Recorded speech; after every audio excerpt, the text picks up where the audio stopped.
Hi, welcome. My name's Meredith McCarthy, and it's just going to be me today for the talk time.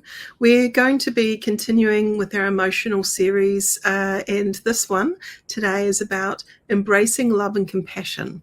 So I'm going to talk to you a bit about that from a hypnotherapy point of view, and also from a meditative point of view, how I've journeyed people through different types or styles of meditations that can support love and kindness, and how as a hypnotherapist I've sort of blended that into some of the hypno journeys that I've done with my clients. So I hope you enjoy today's one.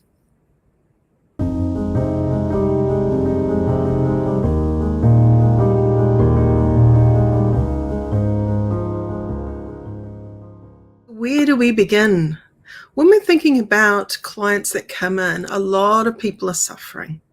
And they're suffering because they are focused on things that aren't going well.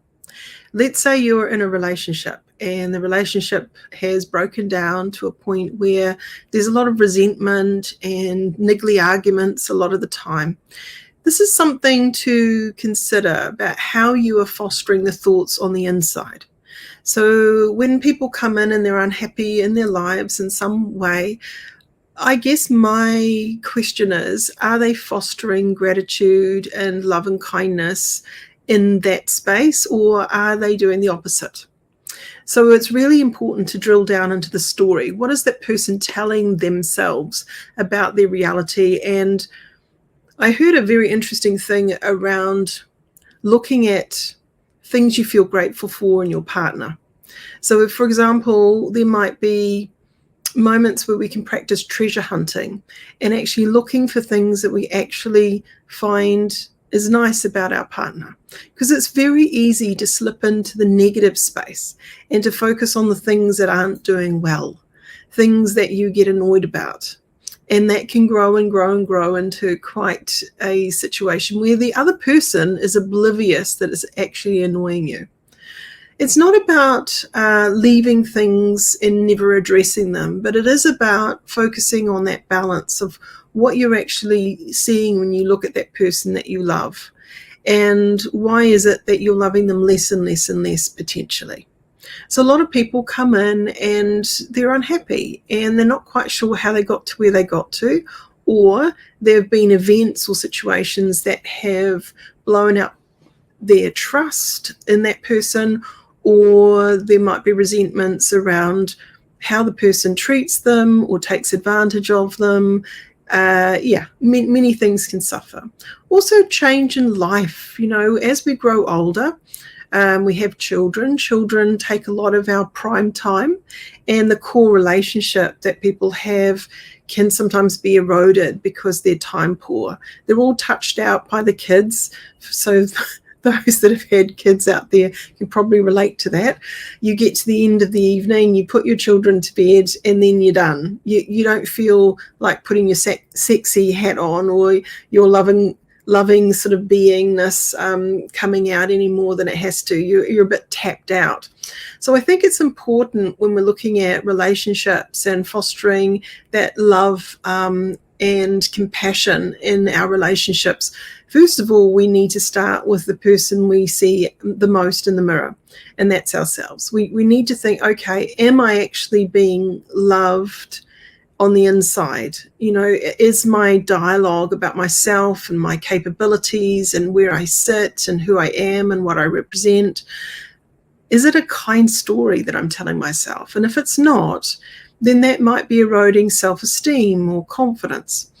So when we're looking at the idea of showing compassion towards yourself, I want you to think about how compassionate you really are on the inside, that internal dialogue that you're having, your own inner best friend, your own inner coach. What is it telling you often and frequently? What are you saying to yourself and the world around you about who you are, where you stand, and what you're about?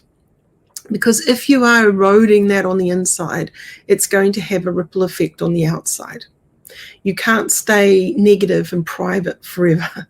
So just be aware that sometimes when we're looking at love and compassion, As a hypnotherapist, my job is to really be curious about what is the client telling themselves? What's the story that's going on for them on the inside? And do we need to work on that?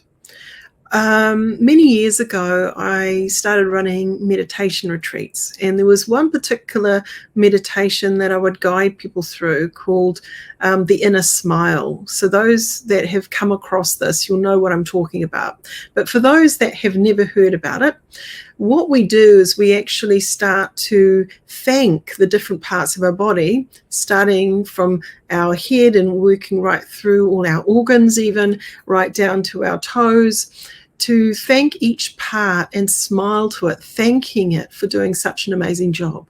Because many times when we're sitting in ourselves, we're actually in a state of rush, here, there, and everywhere. And we don't fully appreciate the job our body's doing for ourselves. And I think when we think about love and compassion and embracing that on the inside, that's where it has to start energetically. We've got to remember we're this loving human being that is resourceful and amazing, incredible, and pure potential. So are we fostering that connection? Are we actually coming home and being embodied into that love and compassion process? So the inner smile, if you want to, I think it would be nice if I guided you through just a light version of the inner smile, because if we did the full version, it would probably be more than half an hour. And for this particular one, I'll just give you a taster of what the inner smile is and something that you can go away and practice. But I quite often will interweave the inner smile into my hypnotherapy journey with that client. Now, depending on what the client is working on, I need to be very clever about grabbing the language that, one, they've been using already, and helping them to flip it. So if it's not a great story that they've got going on, it's really important that we go into that resourceful toolkit of reframing. So what is it that they want to feel instead? What's happening at the moment and what's triggering them to feel that way? So it may be that they don't have a remote control over the past. You can't change what's happened, but you can absolutely start to work on what comes next and really plug into that and think about, how do I move forward in a more empowered, positive way towards myself, first and foremost, and then obviously to those that I love and those that I hope love me.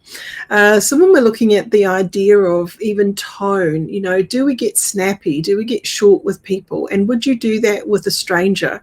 And if you wouldn't do that with a stranger, then why are you doing it with your loved and nearest and dearest human beings around you? That would be where you would want to exercise a little bit more control and really empower, I guess, that relationship through respect. And respect sounds a certain way.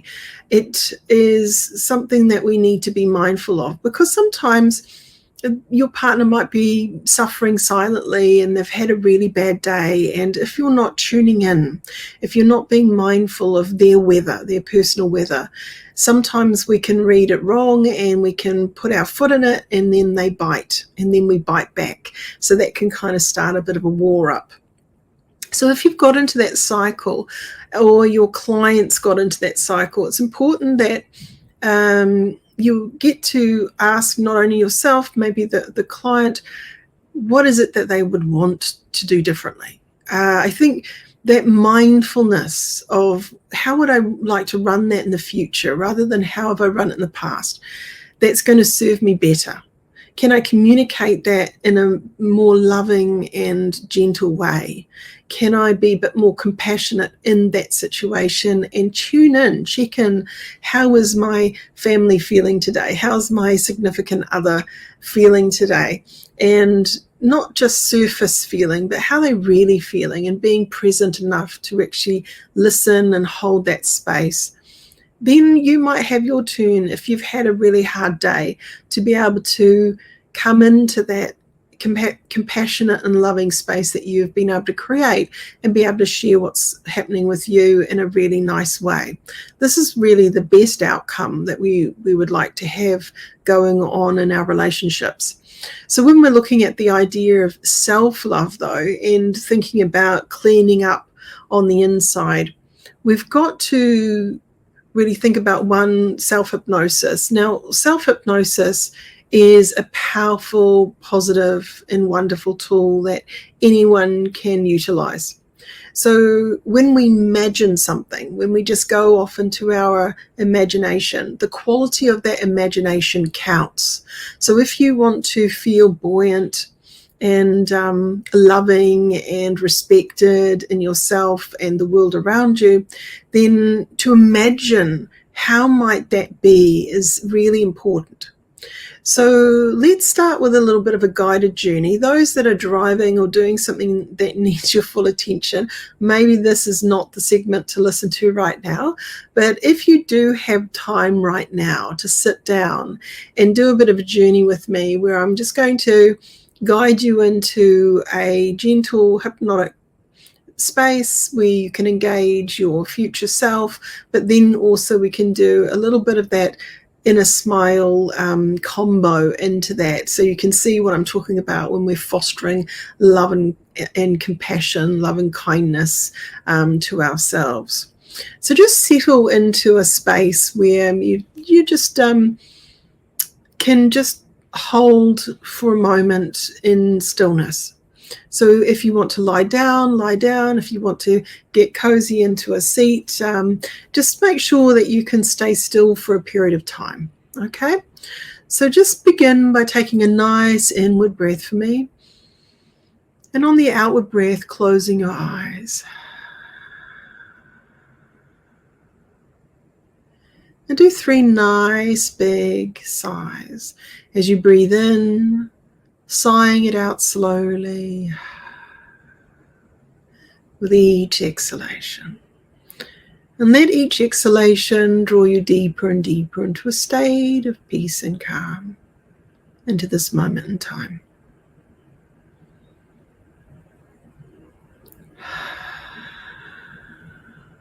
Taking time to breathe, and let your breath be a source of calm and relaxation. Feel the coolness of the inhalation and the warmth of the exhalation. Feel your body in this moment in time. Let it relax. Just letting go of any tension from the day, letting it melt away.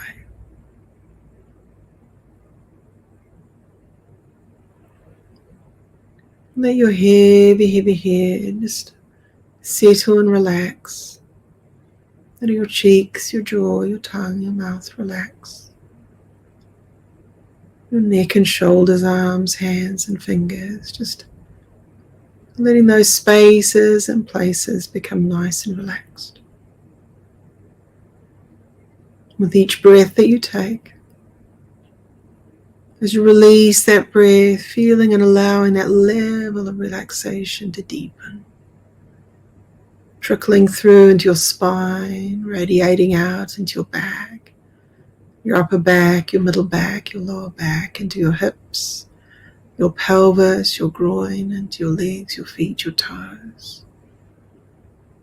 So from the top of your head right down to the base of your feet, just feeling your body resting, relaxing, and breathing with ease. And in this moment in time, you have the power of your imagination. And you can do incredible things. You can imagine feelings, sensations, like the feeling of soft rain, or the feeling of being warm in front of a fire. You can imagine all sorts of sensations, and you can bring that to your mind quite easily, can't you? And you can equally engage your imagination and imagine what love and compassion really is for you. What that looks like, sounds like, feels like. And you might even go back through time and think of a moment where someone has showed you love and compassion. And sometimes it's just the simplest thing, where they've helped you out when you needed help. They've listened to you when you're upset. They've held you, supported you in many ways.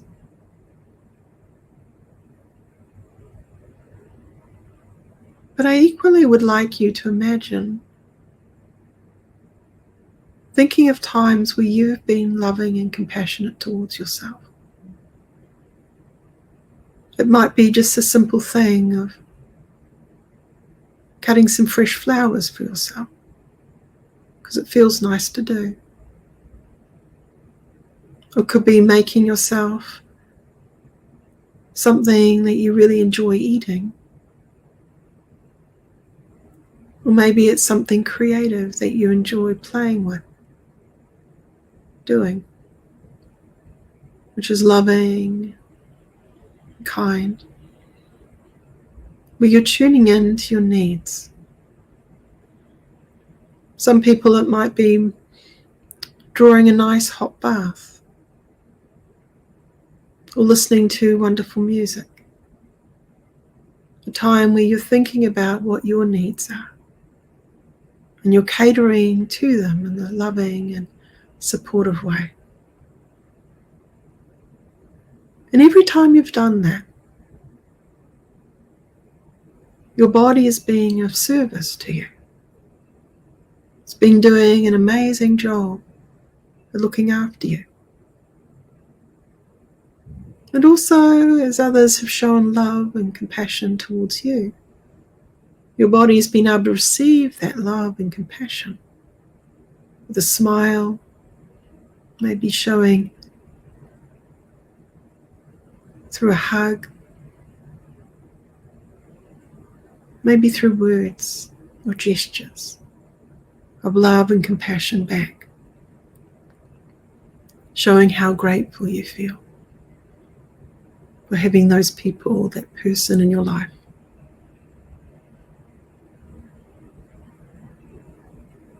Imagine, though, for this moment, you could feed that love and compassion energy within you. And you could imagine your heart smiling to your eyes, thanking your eyes for doing such an amazing job.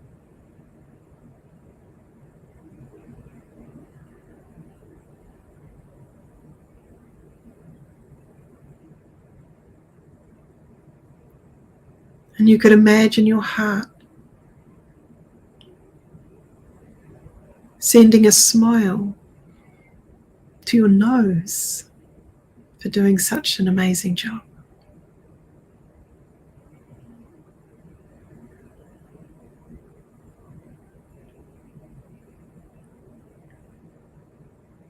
And you can imagine sending a smile to your brain, thanking your brain for doing such an amazing job.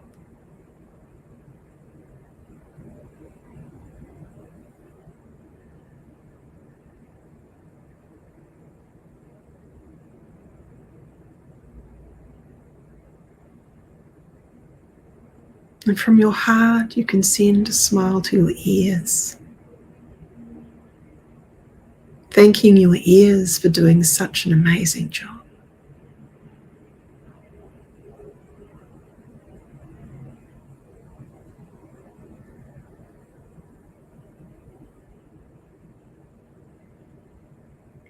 And you can send from your heart a smile of love and appreciation to your mouth, or your teeth and your tongue and everything, your jaw, for doing such an amazing job working together.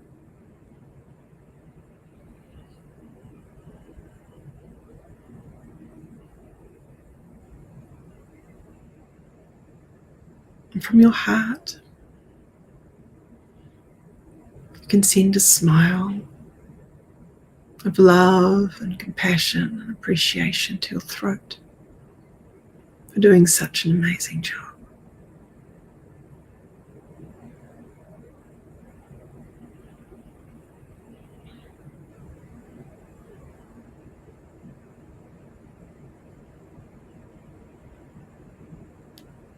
And from your heart, sending a smile to your lungs for all the work they've done all your life, supporting you, sending love and appreciation to your lungs for doing such an amazing job.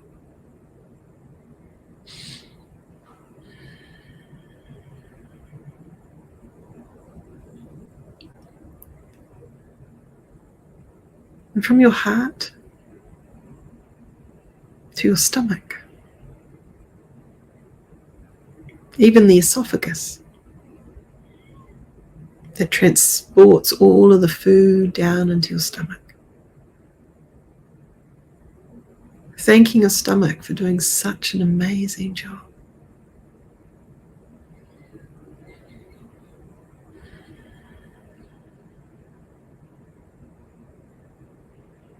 And sending a smile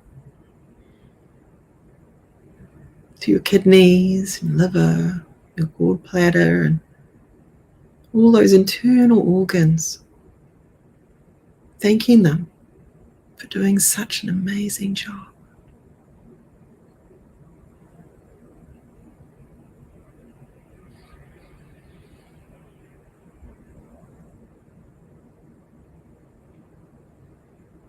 And from your heart to your heart, for beating all this time, sending a smile, thanking your heart for doing such an amazing job.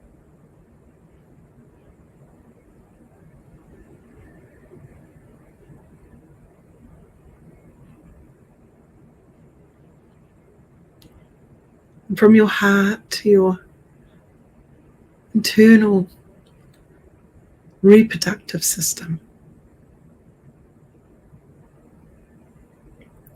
sending a huge smile of love and compassion and gratitude for doing such an amazing job.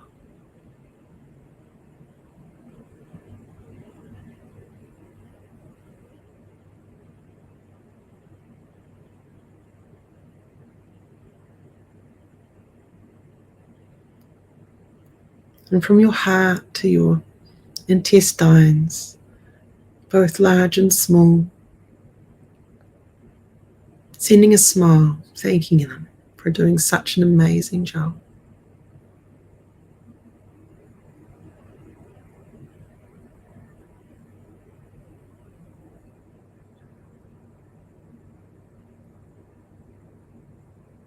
And thanking all the muscles that control both your bowel motions and the urine, keeping everything in check. Thanking them for doing such an amazing job.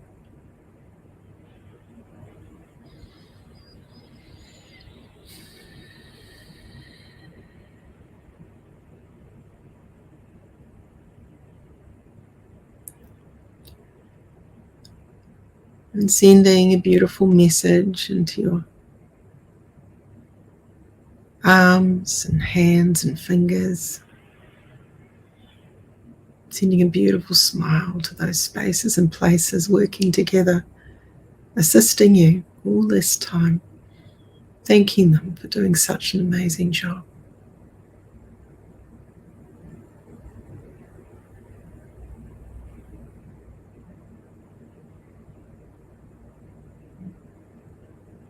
And sending this wonderful smile from your heart to your legs, your feet, your toes, for taking you on journeys, assisting you, helping you, doing such an amazing job.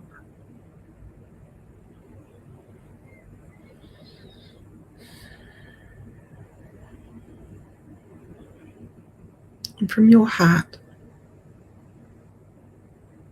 to all of the ligaments and fascia, tendons, muscles, all working together, thanking them all for doing such an amazing job.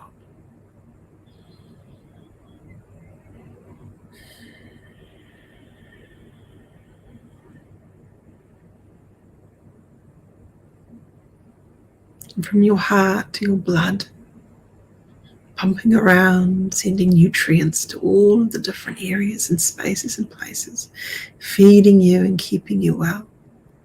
Thanking your blood for doing such an amazing job.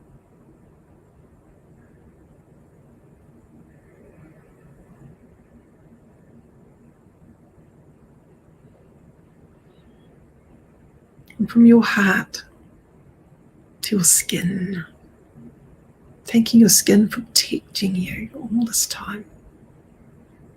Thanking your skin for doing such an amazing job.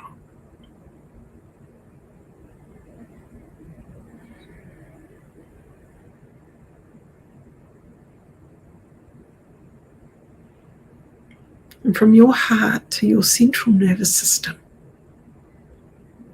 the intelligence system that sends signals everywhere to help you and support you, sending a beautiful, loving inner smile. Thanking your central nervous system for doing such an amazing job.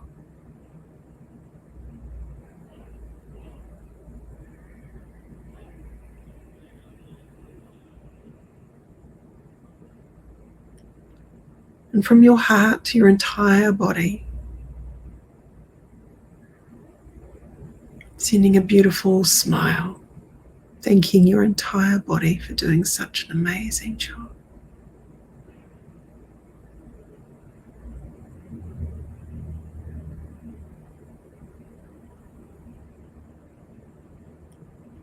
And imagine from your heart, you could smile out into the world around you, thanking the world for supporting you in so many ways,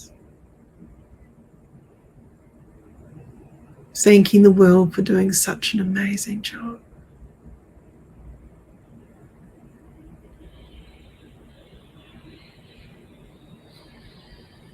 And bring to your mind loved ones that you cherish and hold dear. And from your heart, sending a beautiful smile of love and compassion, thanking them for doing such an amazing job.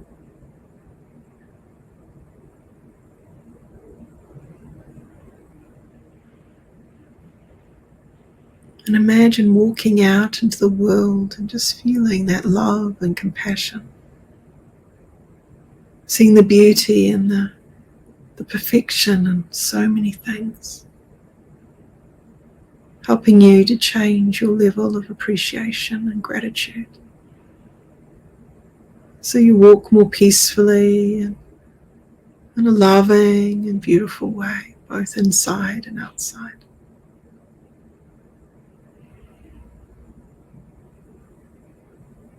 And in a moment, I'm going to count from 1 to 3, and on the count of 3, it'll be time to come back into the here and now, fully awake and aware of your environment, ready to take that beautiful love and compassion out into the world, feeling topped up with love and compassion from the inside. 1, becoming aware of your feet, becoming aware of your legs, your upper body, your arms, your hands, your fingers. 2, becoming aware of this time, this space, your head, your neck and shoulders. And 3, eyes open, wide awake. I hope you enjoyed that journey with me today. I'm not going to actually talk too much longer on this one. It's been a pleasure to be able to just guide you and show you a little bit about what I do with my client, where I can utilize some of the meditation that I've done in the past into the hypnotherapy journey. We can kind of really support a client in a really mindful way. So look, remember to subscribe and follow, like, and all of that stuff. If you're interested in training to become a clinicalist, check out the school, the NZACH.ac.nz. There's lots of information on there. There's even a help some coaching course as well that's available for people who maybe might not want the full diploma of clinical hypnotherapy but are interested in working out how to coach people. And it has little parts of hypnotherapy spliced in there, but yeah, it's a good base to start off with. Now next week we have another wonderful, exciting topic, and we're going to be igniting passion and purpose in next week's talk time. And Teresa should be back with me, and we can take it from there. So thank you very much for coming along on this journey. If there's anything that you'd like to ask me, feel free to get in touch. I really am open to talking about all sorts of things. So if there's something that you would like us to talk on, please let us know. Anyway, thank you everyone. Bye.